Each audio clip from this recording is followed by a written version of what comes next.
Hello student, welcome to the session now. पिछले कुछ session में हमने डिस्कस किया है बेसिक्स ऑफ दिस और बहुत कुछ डिस्कस किया like how to form a curve from the differential equation. आज के सेशन में हम डिस्कस करेंगे फर्दर फ्रॉम अदर थिंग्स। जैसे देखो, हम बेसिकली पढ़ेंगे how to solve a differential equation, how to get a curve function or whatever you want to say equation out of the differential equation. Major part of the chapter में हमने दो चीज बताई थी, like we have to form a differential equation from the curve and other is like एक तो ये था भाई, देखो differential equation से आप कर्व की तरफ जाओ जो कि अब पढ़ रहे हैं, और एक था कि कर्व से आप differential equation की तरफ आ रहे हो। ठीक है, तो ये वाला पार्ट हम कवर कर चुके हैं। Totally it's like 25% part of the chapter, 20-25% जो कर चुके हैं। बोर्ड्स एग्जाम में वेरी होता है, but in the JEE mains advance competitive exams and and all this आपका पोर्शन लगभग ऐसे रहता है, 25-75% part of this and 25% part of this. ठीक है, now one more thing very very important. इसमें हमने इंट्रोडक्शन जरूर देख लिया, how to form like curve out of the differential equation, but आज हम इसमें देखेंगे फर्दर जो इसके मेन मेथड्स हैं। अब पहला मेथड देखते हैं जो आपके पास लिखा है, ये सॉर्ट ऑफ जो हम नाम देते हैं वेरिएबल सेपरेबल फॉर्म, वही वाला। इसमें क्या है कि एक वेरिएबल एक तरफ, एक वेरिएबल एक तरफ। डायरेक्टली क्वेश्चन में वैसे भी हो सकता है कि क्वेश्चन में ही अलग अलग से सेपरेट करके दे दिया हो, वो बस इतना ही है कि आपको दिखाने का तरीका है कि डायरेक्टली दे दिया, but this is variable separable. उसके बाद हमारे पास रिड्यूसिबल टू वेरिएबल सेपरेबल आता है, जिसमें हम कुछ तिकड़मबाजी करके उसको रिड्यूस करते वेरिएबल सेपरेबल फॉर्म में, and homogeneous forms, and then we have linear differential equation. एक बार मैं सबको इंट्रोड्यूस करके, I don't want to waste your time क्योंकि कंफ्यूजन क्रिएट होगा। मीन जैसे हम चैप्टर में प्रोसीड करेंगे, we are going to see all this. Equation of the form dy by dx is equal to f of x. Try to understand. इसमें कुछ नहीं है, I just want to start directly with the question, क्योंकि यहाँ जो मैं थोड़ा explain करूंगा that will only create a mess in your mind.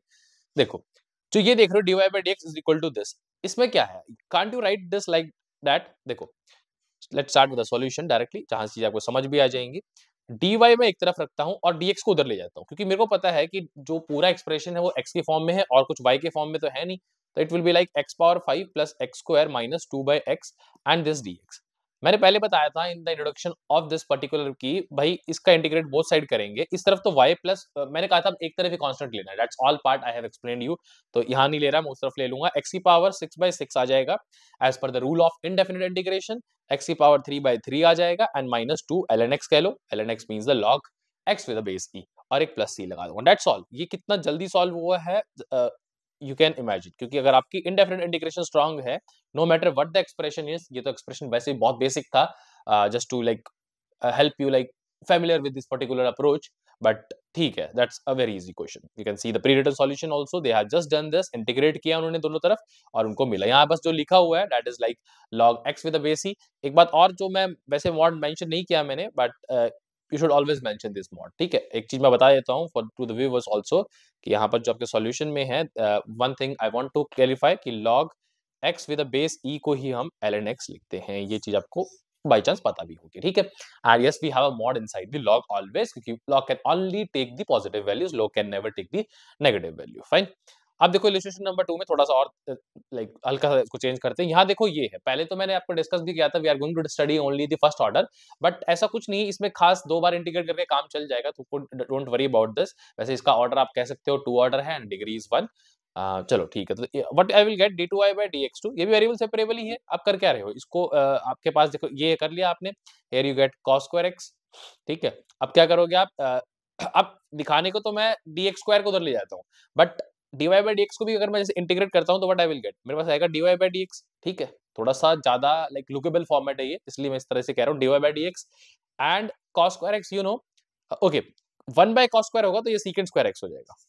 यहाँ here I will be having secant square x, and secant square x का वो पता है कि tan x ही आता है, इंटीग्रेशन प्लस c1 कह सकते हो। क्यों c1 लिखा मैंने, क्योंकि अब देखो एक इंटीग्रेशन से एक कांस्टेंट आया, वो अगर आप दोनों तरफ, आपको कांस्टेंट ऐड करने की जरूरत नहीं है, बट अगर 2 बार इंटीग्रेट कर रहे हो 2 बार कांस्टेंट को कंसीडर करना पड़ेगा। अब जब यहाँ पर मैं इंटीग्रेट करता हूँ, जैसे पिछली बार किया, तो यहाँ मेरे पास आ जाएगा फाइनली y tan का, यू नो, देखो y integration of tan x with respect to x plus c1 integration. ठीक है, सो y का आपको पता है ln secant x, यस। या फिर अगर थोड़ा बहुत नहीं पता, I can just like just for a point of revision और जस्ट पॉइंट ऑफ थिंग्स कि आपको थोड़ा सा यहाँ सेपरेटली दिखा देता हूँ मैं। Whenever we have a integration of tan, हम उसको हम sin बाय cos लिखते हैं। और सबसे अच्छी बात क्या होती है, अगर मैं cos x को मेरा t मानता हूँ, सॉरी cos x को t मानना है मुझे, तो I will get minus sin x dx is equal to dt। अब आपको पता है कि ऊपर dx तो चलो यहाँ है ही, तो dx dt की वैल्यू माइनस dt लिख सकता हूँ मैं, दिस विल बी t, तो माइनस ln t आ जाएगा, तो माइनस ln t आ जाएगा, एंड t मैंने माना था cos x, तो माइनस ln cos x हो जाएगा। लेकिन जब मैं इस माइनस को अंदर लेके जाऊंगा तो it will be minus ln secant x। तो यही मैं कह रहा था, बट ऑब्वियसली थोड़ा just point of revision point of view मैंने आपको ये भी एक्सप्लेन कर दिया। फाइन, तो ये मेरा आ जाएगा ln secant x, और इस c1 का c1 x हो जाएगा प्लस c2। ठीक है, मेरे पास कुछ एक्स्ट्रा डाटा नहीं है through which I can find the c1 c2, और to be precise I can't tell you the particular solution, but general solution I have in front of you, जहां c1 c2 I don't know, but this is the solution. Obviously इसकी help से आप ये भी देख सकते हो, since आपके पास दो आर्बिट्री कांस्टेंट है which you can't club together to reduce the number of arbitrary constant, तो आपके पास जो फाइनली डिफरेंशियल इक्वेशन आएगी उसका भी ऑर्डर 2 होगा, और degree you can only find just by finding the differential equation. और हमने देख भी रहा है इसके बैक एंड पे कि हमने स्टार्ट यहां से किया था, order is 2 and degree is 1। ठीक है, चलो ठीक है, this is a way to do this. Fine, इन्होंने भी यही अप्रोच लगाई है, secant square x ln, exactly same answer है। यहाँ पर ये बार बार log के फॉर्म में ले रहे हैं, but I already told you, mention अगर नहीं भी कर रहे तो log x with the base e ही को हम ln x बोलते हैं, but I just try to prefer ln just for more, क्योंकि बहुत किताबों में हम log जब लेते हैं जहां पर हमारे पास log 10 होता है, but that's a different thing, ये log के चैप्टर में हम प्रॉपर्ली डिस्कस कर सकते हैं। Here we just have to focus upon this. जो ये फॉर्म है ये भी सेम ही है, देखो अगली फॉर्म लेके आए हैं, इस फॉर्म में कुछ नहीं है। यहाँ देखो पिछले फॉर्म में जो कहने को थोड़ा सा अलग कैसे था, अगर मैं आपको डिफाइन करूं, यहाँ dy बाई dx है, इसका जैसे मैं कहता हूँ यहाँ इंटीग्रेशन किया मैंने, ठीक है, तो उस तरफ ऑब्वियसली बात है मैं डायरेक्ट भी चीजों को लिख सकता हूँ, जैसे मैं यहाँ बोल दूंगा मेरे पास y आ जाएगा, और उधर आपका इंटीग्रेशन करके जैसे x की power 6 what ever plus x cube by 3 minus 2 ln x plus c। Fine, ये तो मैं बोल सकता हूँ डायरेक्टली, बट तरीका वही है। एक तरीके से आपके पास एक वेरिएबल एक तरफ है, एक वेरिएबल एक तरफ है, you are separated from the variable. Variable एक आपस में घुसे हुए नहीं है कि आप उसको सेपरेट नहीं कर पा रहे, आपको आप कुछ और एज्यूम करके सेपरेट करना पड़ रहा है, जैसे हम आगे देखेंगे। तो this form is not different from this, जो हम नेक्स्ट यहाँ पर जो लिखी हुई है dy by dx is equal to this. इसमें क्या है भाई, देखो यही मैं एक्सप्लेन करता हूँ, और I should take next page. लिखा तो ये है dy by dx is equal to f of x f of y। क्या मैं f of x इसको ऐसे लिख सकता हूँ ना, dy by f y what ever, f of y क्या पता ऊपर जाए कुछ और बेटर फंक्शन बन जाए, ना बने तो भी मैं, बट मुझे पता है कि यहाँ पूरा y है और यहाँ पूरा x है, अप्रोच सेम ही होगी, और I will do this integration यहाँ, इंटीग्रेशन यहाँ, दैट्स ऑल। चलो ठीक है, वही सब लिखा है, I don't want to focus more upon this. एक डायरेक्ट क्वेश्चन करते हैं, log आपके पास है ax प्लस by, कैसे करेंगे इसको, I will going to take, मुझे पता है कि ये जो log लिखा होता है ऐसे, उसमें log with the base e होता है। अब नाउ यू नो, जैसे कि log x with the base e is equal, मैं कुछ मान लेता हूँ, सपोज कोई t, मैं जस्ट एक आपको log का फॉर्मूला बता रहा हूँ, तो you can write x is equal to e power t। यही फॉर्मूले को अगर मैं यहाँ यूज करता हूँ, जो यहाँ मैंने लिया हुआ है, that is log dy by dx, और शायद हमने यहाँ पर ax प्लस b दिया हुआ है आपको, लेट मी जस्ट चेक, क्योंकि कांस्टेंट वही लेते हैं जो क्वेश्चन में दिए हुए हैं, एक्जेक्टली क्वेश्चन की बात कर रहा हूँ, तो क्वेश्चन यही है, by लिया हुआ है ऑब्वियसली, यहाँ पर इसका e है, तो ये इसकी पावर में जाएगा, that is eax plus by is equal to dy by dx। अब एक्चुअल में मेरे को पहले जैसे इस एक्सप्रेशन को मैं देख रहा था, मुझे लग नहीं रहा था x और y को मैं सेपरेट कर पाऊंगा, यानी कि x और y को सेपरेट करके, मतलब dy के साथ x वाले को ले जाऊं, y वाले को साथ सॉरी dx के साथ x वाले को ले जाऊं, और y वाले को dy के साथ ले जाऊं, बट ऐसा अब पॉसिबल दिख रहा है, क्योंकि मैं इसको लिख सकता हूँ eax e पावर by की पावर आपको पता है ऐड होती है, तो I can just separate it like this, dy dx। Obviously बात है ये हो जाएगा eax dx, और ये जो e वाला है ये इधर जाके e की पावर माइनस by dy बन जाएगा। अब क्या मैं इंटीग्रेट कर सकता हूँ both side, very obviously left hand side आपका ax by a आ जाएगा, और इस तरफ e की power minus by by minus b आ जाएगा, plus c I can say, but that's your answer, no nothing addition और whatever you can do, just आप मॉडिफाई कर सकते हो obviously according to the options given, but that is your answer in especially for the board student or whatever those who have subjective exam, they can write it up to here, nobody can cut your marks, but yet obviously when जब आपके पास objective options होंगे you have to rearrange accordingly। ठीक है, fine, तो ये this is your answer for this question. Same thing है जैसे मैंने पहले बताया था, बस जैसे मैंने यहाँ पर थोड़ी फॉर्म को अलग तरीके से लिखने की कोशिश कर रहा हूँ, डायरेक्टली जनरल फॉर्म में लिख रहा हूँ, बट यस आपके जो स्टैंडर्ड बुक्स में लिखा है, I am just referring that thing only, nothing different I am doing, so don't worry about this, ये सब कुछ वही है जो मैंने एक्सप्लेन किया है पीछे। Fine, should we go for one more question or we should left it over here? Let's see, let's try one more question. It's like see dy by dx, मैं एक काम करता हूँ, इसको लिख देता हूँ ex, इसको ey, इस dx को मैं उधर लेके जा चुका हूँ, उससे पहले x स्क्वायर ey, फाइन, देखो थोड़ा बैक करता हूँ, x स्क्वायर ey, और यहाँ मैं ले चुका हूँ dx को, ठीक है। अब मुझे क्या दिख रहा है, आई कांट से, बट मेरे को ये पता है कि EY कॉमन लेके मैं इधर ले आता हूँ। देखो यहाँ EY है, यहाँ EY कॉमन ले लो, इधर ले आओ, that is e power minus y dy।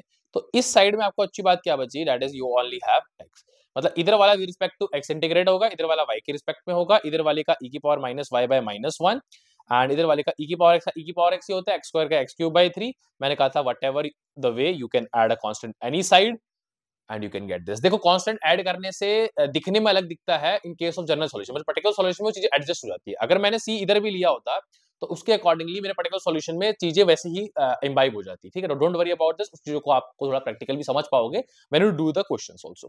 हम वो भी चीज देख लेंगे when we have some particular solutions like that, ठीक है। This is a solution. तो ये क्वेश्चन बड़े फास्टली सॉल्व हो रहे हैं क्योंकि अभी हम सिर्फ वेरिएबल सेपरेबल में, जैसे ही हम रिड्यूसिबल टू वेरिएबल सेपरेबल में जाएंगे हमें कुछ अजम्पशन करनी पड़ेगी। बेसिकली अगर मैं एक नाम से बोलूं, इट्स लाइक कि x प्लस by का एक्सप्रेशन को हम कुछ t मानते हैं, मतलब x प्लस y को t मानते हैं, and we proceed further accordingly that, ठीक है। बट ऑब्वियसली वो जब हम आएंगे तब डिस्कस करेंगे, डोंट वरी अबाउट दिस। थोड़ा छोटा सा हो गया, but obviously if you zoom in your PDF you can obviously see this is the answer, ठीक है।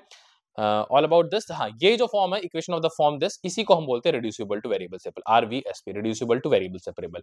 कोई बेटर नहीं है मैं पूरी फुल फॉर्म लिख के यहाँ पे एक स्टेटमेंट लिख के आपका टाइम वेस्ट करके आपको बताऊं। Main thing in math your practice should be good and यार लाइक फॉर्मूला, आपकी फॉर्मूला पे कमांड अच्छी होनी चाहिए, आपको क्वेश्चन सॉल्व करना आना चाहिए no matter what exam you are giving, it is a board, JEE और NDA, whatever it is. And हाँ, थोड़ा बोर्ड में लिखना अच्छी तरह आना चाहिए। I am telling each and everything. थोड़ा बहुत आपको जो एक दो पॉइंट्स होते हैं obviously you can add by yourself because I believe all of you are very smart students and can easily handle things according to your things. I'm guiding you each and everything, so few things you can do. हाँ, इसको I will try to do in the next session. Obviously next session यहाँ से बड़ा interesting हो जाएगा chapter and थोड़ा बहुत और हल्का फुल्का दिमाग लगेगा, ज्यादा बेटर, क्योंकि यहाँ तक तो मुझे लगता नहीं है कि बड़े सिंपल से थे। जिसने इंडेफिनिट इंटीग्रेशन बहुत अच्छी तरह से कर रखा है, it's like a very very very very cake work for them अभी तक का जो part I can say. But yes, थोड़ा बहुत वहां पर मॉडिफिकेशन आएगा, थोड़ा आपको कुछ नया देखने को मिलेगा, new rules in the chapter, और बाकी तो चलो वो आपका है ही। अगर आपका इंडेफिनिट इंटीग्रेशन स्ट्रांग है you can easily pass through this chapter without any worry. Okay, so thank you so much attending this lecture, we will be meeting soon in the next lecture now.